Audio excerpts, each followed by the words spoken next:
Oke, Assalamualaikum warahmatullahi wabarakatuh. Ya, jumpa lagi di Tim Akbar. Di sini kita kehadiran tamu yang luar biasa. Ya, ada pembina dari IPI, Ikatan Pustakawan Indonesia, oleh Bapak Bakhtiar Adnan Kusuma. Kemudian ada dari IPI Provinsi Sulawesi Selatan, diwakili oleh Quraish Matar. Kemudian ada Bapak Hasan. Nah, ini adalah Ketua IPI terpilih Kota Makassar saat ini yang baru-baru dilantik ya. Nah, ini sesuatu yang sangat luar biasa, khususnya kami di Stimi Akbar ya, di mana kita menghadirkan pustakawan-pustakawan yang menurut saya ini adalah salah satu pendorong dari pendidikan di Indonesia. Kalau tidak ada pustakawan, maka tidak akan terstruktur keilmuan yang ada di dunia pendidikan kita saat ini.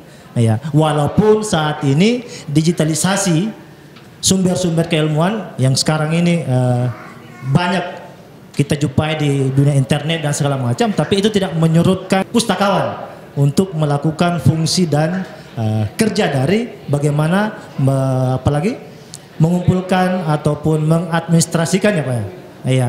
Kemudian kami dari Stimi Akbar selaku pendidikan tinggi, ya kan, salah satu perguruan tinggi di Makassar di Indonesia, ya kan, ini adalah salah satu tentu memiliki perpustakaan yang dikelola oleh pustakawan. Nah, tentu kami dari Stimi Akbar menginginkan bahwa perpustakaan yang dikelola oleh pustakawan kami ya memiliki standar-standar yang lebih baik ya, saat ini ya, dan ini akan menjadi masukan yang luar biasa buat kami dari Stimi Akbar, dari para pustakawan-pustakawan di Indonesia, khususnya di Sulawesi Selatan saat ini. Oke, saya mulai dari ya Quraish Matar ya, dari Bapak Quraish Matar selaku Ketua IPI Sulawesi Selatan seperti ini. Iya.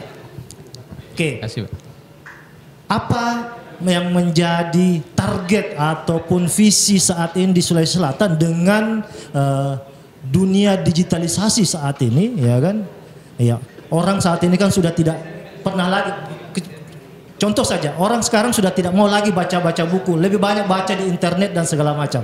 Ya, sekarang bagaimana langkah atau visi dari IPI provinsi dalam menghadapi persoalan itu? Saya silakan.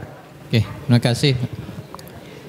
Ikatan Pustakawan Indonesia itu sesuai dengan namanya, maka sebetulnya memang lebih fokus kepada pengelolaan para pustakawannya.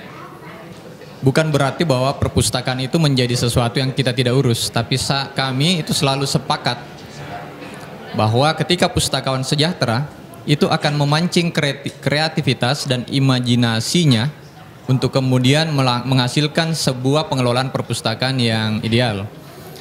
Selama ini kita berpikir terbalik, yang kita urus perpustakaannya, yang kita urus minat bacanya, yang kita urus koleksinya itu. Pustakawannya jauh dari sejahtera. Bagaimana bisa ngurus pemustaka, pengunjung perpustakaan itu disebut pemustaka, Pak. Bagaimana kita mau fokus mensejahterakan pemustaka kalau pustakawan diri kita saja itu belum sejahtera. Nah, disitulah kemudian IPI ini hadir. Kita akan merancang berbagai macam regulasi ke depan yang menurut saya ini sebetulnya agak lambat.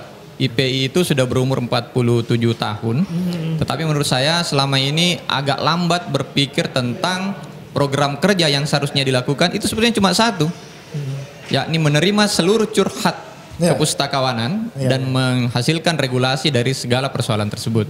Nah, kalau itu dilakukan, maka saya yakin perpustakaan itu dengan sendirinya akan maju. Ke depan perpustakaan itu tidak akan lagi dikunjungi. Saya yakin itu. Dengan mobilitas kita yang semakin meningkat, orang tidak akan, bukan tidak mau, tetapi tidak ada waktu untuk berkunjung. Perpustakaan masa depan itu adalah perpustakaan yang mengunjungi, bukan dikunjungi. Kita kalah cepat kan sekarang dengan aplikasi-aplikasi itu. Sementara perpustakaan agak lambat. Kenapa? Pustakawan tidak sempat berpikir seperti itu. Kenapa? Mereka masih prasejahtera. Kalau dia sampai di batas-batas toleransi kesejahteraan, saya yakin kreativitas tentang itu akan muncul dengan sendirinya. Kalau pustakawan sejahtera, perpustakaan akan otomatis ikut sejahtera, pemustaka juga pasti akan ikut sejahtera. Itu menurut saya. Ya, saya ke pembina dari Ikatan Pustakawan Indonesia, Bapak Bakhtiar Adnan Kusuma. Bagaimana ini Pak kondisi IPI saat ini? Yes, saya setuju Pak Quraish. Jadi memang paradigma kita menurut Thomas Kuhn itu adalah bagaimana merubah cara pandang kita Jadi cara pandang yang lama itu adalah bahwa perpustakaan itu adalah semacam ruang atau tempat atau medium di mana orang datang berkunjung di situ hanya membaca buku. Pada persepsi kita di zaman yang sangat milenial sekali ini atau di zaman yang sangat modern saat ini, persepsi itu atau paradigma itu harus kita rubah secara total. Perpustakaan itu bukan lagi menerima user, tetapi dia harus menjemput user. Oleh karena itu jangan heran kalau perpustakaan berbasis masyarakat yang digagas oleh masyarakat, seperti misalnya di Makassar perpustakaan lorong, kemudian dulu ada istilahnya taman baca masyarakat, kemudian ada komunitas-komunitas baca, ada penggerak-penggerak literasi. Kenapa bisa bertahan secara up to date? Karena dia memakai pendekatan marketable, bahwa dalam persepsi, dalam pikiran mereka, perpustakaan yang baik itu adalah perpustakaan yang mendatangi warga masyarakat dari home to home, dari rumah ke rumah. Karena di zaman modern seperti saat ini, persepsi masyarakat itu enggan lagi mau datang ke perpustakaan hanya untuk datang membaca buku. Oleh karena itu menurut hemat kami, perpustakaan ini harus kita bongkar. Persepsi kita terhadap perpustakaan harus kita bongkar. Pendekatannya menurut kami itu minimal ada 3 poin besar. Perpustakaan sebagai ruang yang sangat rekreatif. Kita datang ke perpustakaan bukan hanya sekedar mengambil buku kemudian membaca, tetapi di situ juga ada ruang-ruang kreativitas. Kemudian kita masuk membaca buku, di situ ada ruang-ruang entertainment, ada bunyi-bunyi musik instrumentalia, ada tukar-tukar informasi, tukar-tukar bisnis. Nah, itulah yang berlaku seperti misalnya di Singapura kita kenal ada perpustakaan National Library namanya Dr. Lee Kuan Chian. Di situ ada 9 lantai dan 9 lantai itu pada lantai pertama itu kita disuguhi dengan sebuah suguhan menu, kemudian ada musik. Dan ternyata persepsi orang-orang Singapura itu adalah bahwa perpustakaan bukan sekedar tempat ajang untuk datang membaca buku, tetapi perpustakaan adalah ajang untuk melakukan lobby-lobby bisnis. Nah, inilah yang harus kita jemput bola. Jadi persepsi-persepsi lama ini kita harus rubah, mindset kita terhadap perpustakaan harus kita rubah. Tetapi saya ingin mengatakan lebih tegas lagi, pustakawan yang baik itu adalah ukurannya profesional. Ukuran profesional itu di dalamnya ujungnya itu ada output pelayanan. Pelayanan yang up to date itu akan melahirkan sebuah kesejahteraan. Jangan berharap kalau seorang pustakawan tidak profesional akan menjadi sejahtera. Nah, tetapi yang lebih penting lagi adalah pustakawan itu mindsetnya harus baca buku setiap hari. Bukti sekarang secara real banyak orang-orang pustakawan yang bertugas di kantor-kantor perpustakaan atau di pustakawan umum. Ketika kita datang sebagai user datang menanyakan, saya ingin butuh A, B, C dan seterusnya. Apa persepsi dia? Silakan cari sendiri, Pak. Nah, inilah yang harus kita rubah. Iya, penjual datang ke toko, kemudian penjual itu adalah semacam pelayan dan pencari atau orang yang membeli produk itu adalah raja, maka kita harus layani dengan baik. Nah, kalau kita melakukan otokritik terhadap pustakawan kita, mereka juga kadang-kadang tidak menggunakan logika-logika yang logis, tersinggung, kemudian kita dianggap sebagai musuh. Padahal ini adalah perbaikan-perbaikan menuju kita ke depan. Nah, saya berharap, saya pikir dan saya yakin persis Ikatan Pustakawan Kota Makassar ini, khususnya juga Sulawesi Selatan, ini adalah akan melakukan dan berani melakukan lompatan-lompatan jauh ke depan. Sekali lagi, seperti yang saya katakan tadi di awal prolog saya adalah kuncinya ada 2. Pertama, dia harus berani. Kalau tidak berani, maka tidak akan mungkin dia akan melahirkan inovasi-inovasi yang sangat kreatif. Saya pikir itu, Pak. Iya. Wih, luar biasa ya kan gitu. Iya. Memang betul-betul pembina kalau seperti ini. Ya kan gitu. Iya, saya ke Bapak Hasan ini selaku Ketua IP Kota Makassar terpilih. Iya, dari beberapa tadi dari ke siapa? Pak Quraisy Matar, kemudian Pak Bahtiar Adnan, ya sekarang ke Pak Hasan selaku Ketua terpilih. Ya, apa yang mesti dilakukan dari apa yang diungkapkan oleh pembicara sebelumnya? Ya, terima kasih banyak atas kesempatan yang diberikan. Saya cuma berpikir sederhana sekali saja, Pak. Ya, pertama-tama bagaimana lembaga ini kita daftar dulu. Jadi kan wadah kita ini, profesi kita ini daftarkan ke Kesbangpol supaya dia terikat. Saya ingin teman-teman fokus dalam beberapa item yang tertera di SK itu, ada 3 komisi di situ. Bagaimana awal pendataan anggota, misalkan begitu Pak, Kita rampungkan dulu berapa pustakawan sekolah. Nah, nanti kita melihat apakah ini sudah tercover semua pustakawan-pustakawan yang notabene-nya sudah pada bidangnya memang ditempatkan di sekolah atau bagaimana? Karena rata-rata sekolah itu Pak belum ada pustakawan yang linear betul.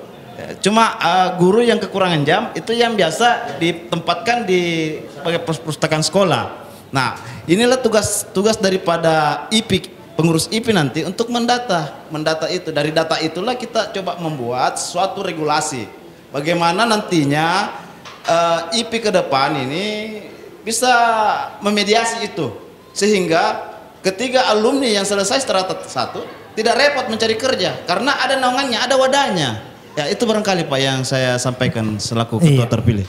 Ya, saya ke Bapak Akbar Iskandar selaku bagian dari Stime Akbar. Kemudian beliau ini adalah termasuk 500 masuk 500 besar peneliti terbaik di Indonesia.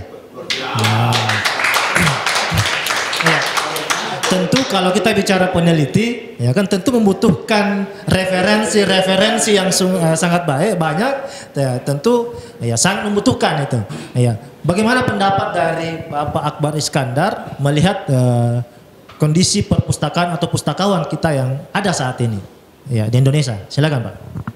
Berbicara tentang perpustakaan, ya tadi sudah dijelaskan oleh ketua dan pembina. Ya, saya alihkan saja ke pertanyaan pertama tadi bahwa bidang saya kemarin di bidang penelitian, memang kami sebagai peneliti itu butuh referensi.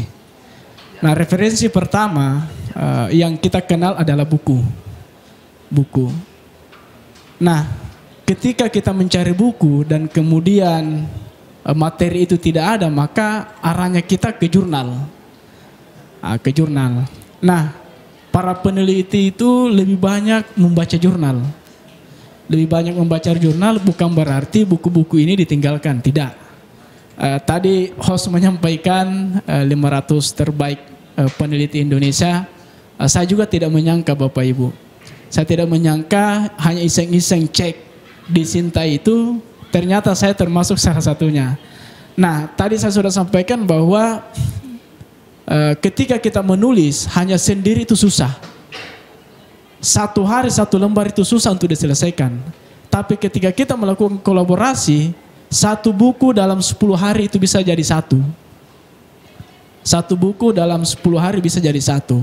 Nah, model yang kami lakukan itu adalah model kolaborasi.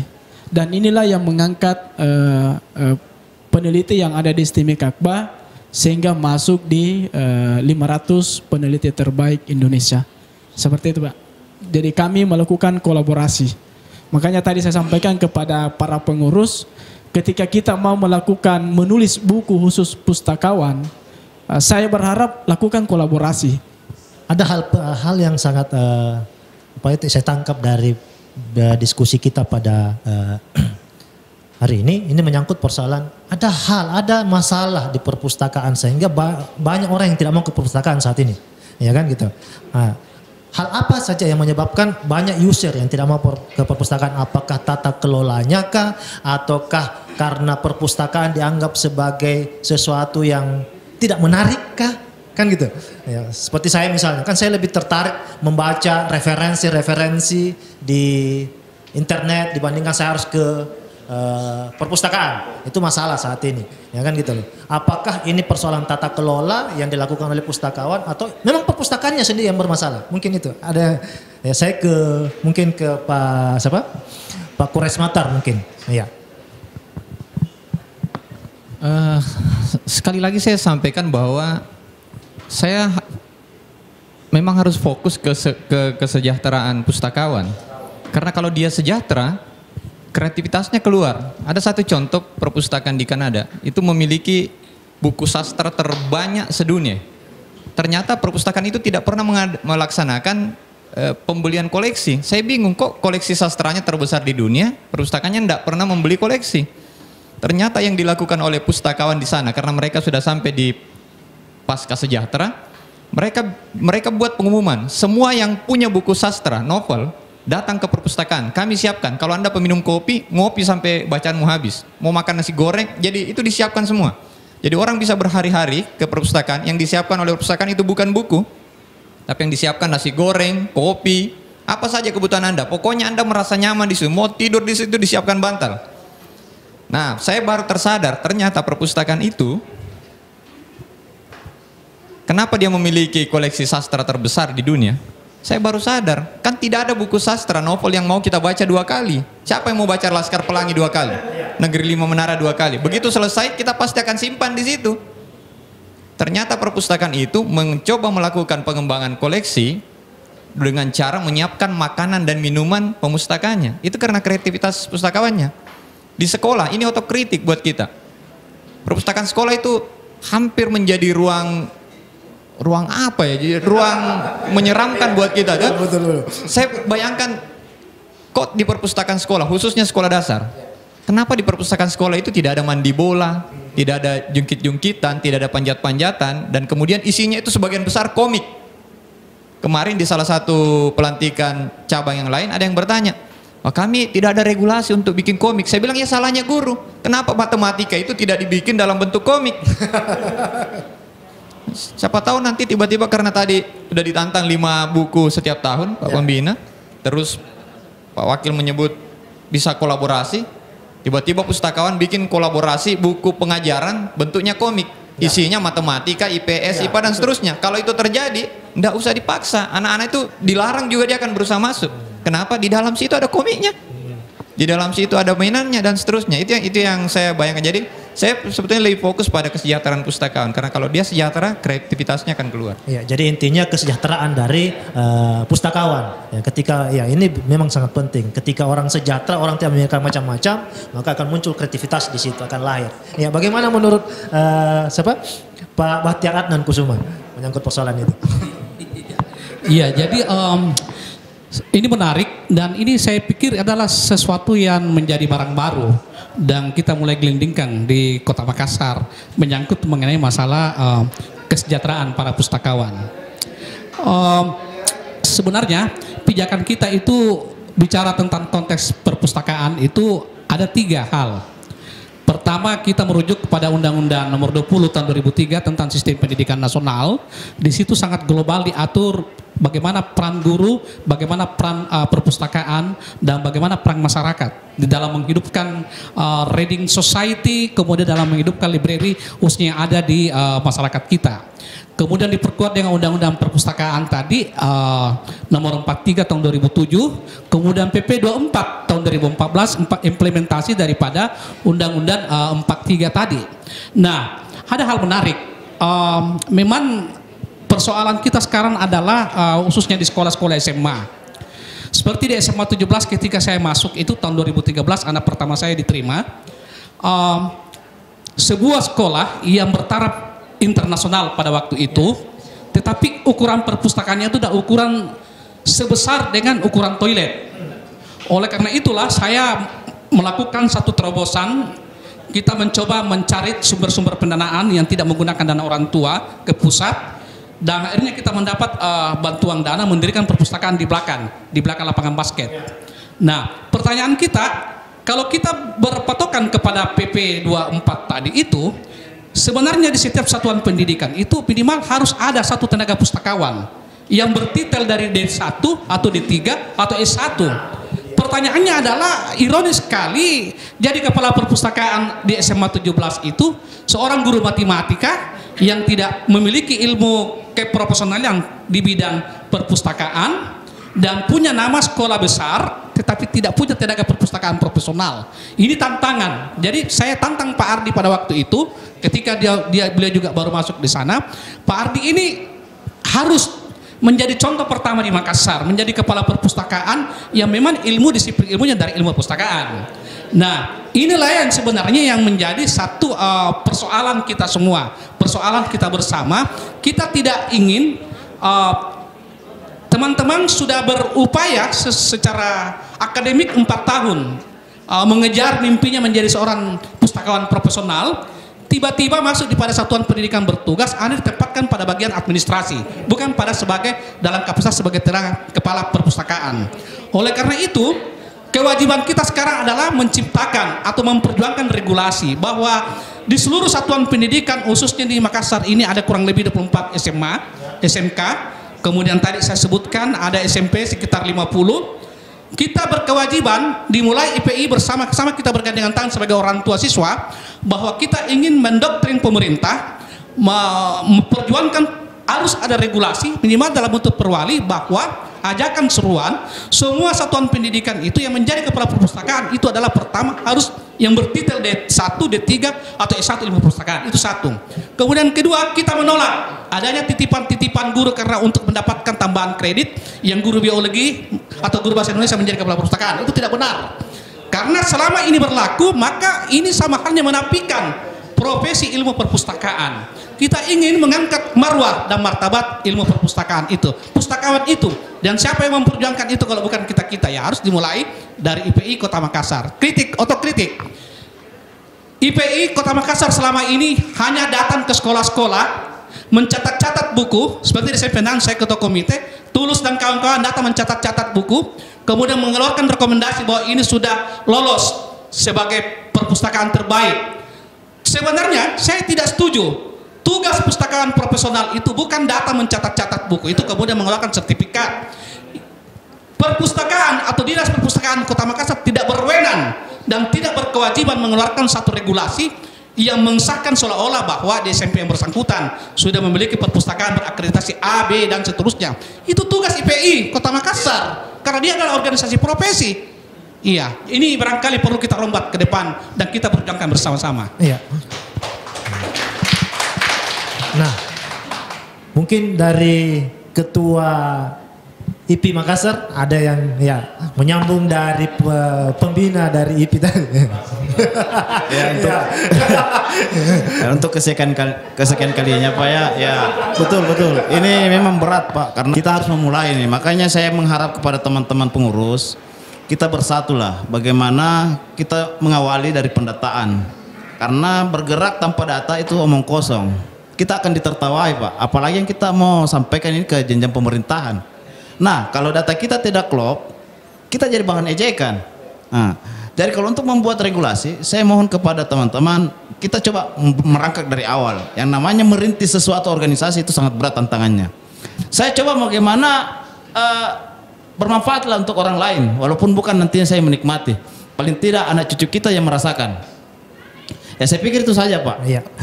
Ya, bagaimana tanggapan dari Pak Akbar Iskandar di perpustakaan STIMI Akbar ini bagaimana Pak? Apalagi pustakawannya STIMI Akbar ini kan betul-betul alumni pustakawan memang kan gitu. Iya. Ya, saya silakan. Iya, jadi berbicara tentang pustakawan STIMI Akbar, betul saya sangat salut dengan Ketua Perpustakaan STIMI Akbar. Terus terang, pustakawan STIMI Akbar itu terkadang ngomong langsung ke saya. Kalau saya misalnya tidak masuk 1 hari, potong gaji saya. Ya, tapi dengan kapasitas seorang pustakawan yang profesional itu tidak pernah terjadi. Semua kegiatan-kegiatan di perpustakaan berjalan dengan baik. Dan saya berharap apa yang diterapkan di STIMI Akbar seperti yang diterapkan oleh Pak Arman itu sendiri juga terjadi di luar sana. Kalaupun misalnya di luar sana lebih bagus, Pak Arman harus atau Ketua Perpustakaan STIMI Akbar harus banyak belajar di sana. Seperti itu. Iya. Ya, saya ingat Pak, kampus-kampus besar di luar negeri, misalnya Harvard University, kemudian yang di Inggris, itu hampir semua perpustakaannya Pak ditempatkan di depan. Dan dia memiliki posisi yang paling besar di antara bangunan-bangunan yang lain. Ini menunjukkan bahwa perpustakaan dan pustakawan itu adalah bagian yang sangat penting dalam dunia pendidikan, pengembangan, kecerdasan, dan kehidupan bangsa. Seperti itu. Kalau saya berharap di STIMI Akbar itu perpustakaannya harus ada warkopnya juga. Oh, ya ini inovasi. Ya. Supaya kita di Makassar ini kan ya. Ya. supaya ketika kita masuk di situ bisa ngopi. Betul. Iya. Ya, jadi memang perlu ada inovasi dari perpustakaan yang tentu dikelola oleh pustakawan. Karena pustakawan dan perpustakaan adalah satu bagian yang tidak bisa terpisahkan, kan seperti itu. Iya, terima kasih telah hadir di Nyastimi Akba. Iya, terima kasih banyak sudah menjadi salah satu bagian dari Stimi Akba dalam diskusi kita pada hari ini. Terima kasih banyak, dan kemudian para hadirin yang sempat menyaksikan kita pada hari ini, terima kasih banyak. Jangan lupa like, comment, and subscribe. Saya akhiri, tetap lakukan yang terbaik. Assalamualaikum warahmatullahi wabarakatuh.